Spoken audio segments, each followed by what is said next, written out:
विधायक टिकाऊ नहीं बिकाऊ है और बगैर खरीदार बताती है कि बिकाऊ है, और फिर बापू की समाधि पे जाकर शराब के नाम की अपनी शपथ लेती है और उनकी जन्म जयंती के ऊपर, जो कि ऑफिशियल प्रोटोकॉल है, यह उनकी इच्छा का विषय नहीं है, यह औपचारिक प्रोटोकॉल का विषय है, वो भी नहीं करती है।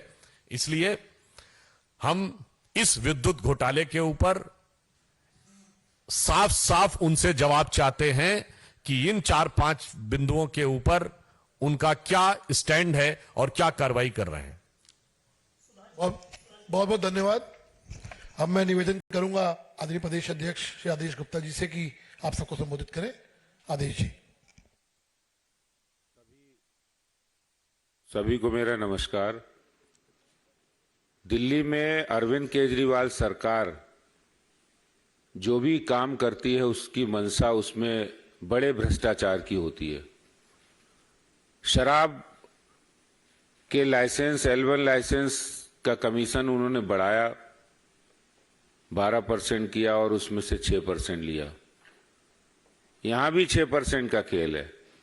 यहां उन्होंने 18% जो इंटरेस्ट लेट पेमेंट का देना था बिजली कंपनियों को, डिस्ट्रीब्यूशन कंपनी यानी दिल्ली सरकार को, जो दिल्ली सरकार की पावर डिस्ट्रीब्यूशन कंपनी है ट्रांसको और दिल्ली ट्रांसको लिमिटेड और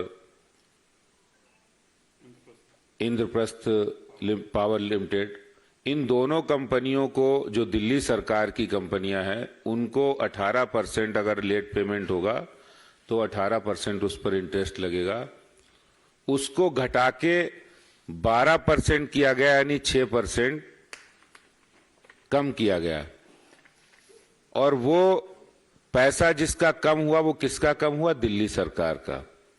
जैसे शराब पॉलिसी में इन्होंने 12% किया था, जिसका 6% वो पैसा अपनी जेब में लेते थे, वो पैसा सरकार का कम हुआ। उसी तरह से इन्होंने 6% पैसा सरकार के खाते में कम आया।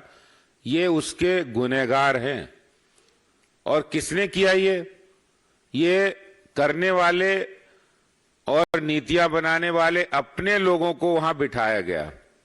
जिस बोर्ड में सरकारी आदमी होना चाहिए, जिस बोर्ड में कोई ऑफिसर होना चाहिए, उस बोर्ड में आम आदमी पार्टी के नेता जस्मिन शाह जो प्रवक्ता है उनको बिठाया गया, केजरीवाल के राइट हैंड ने।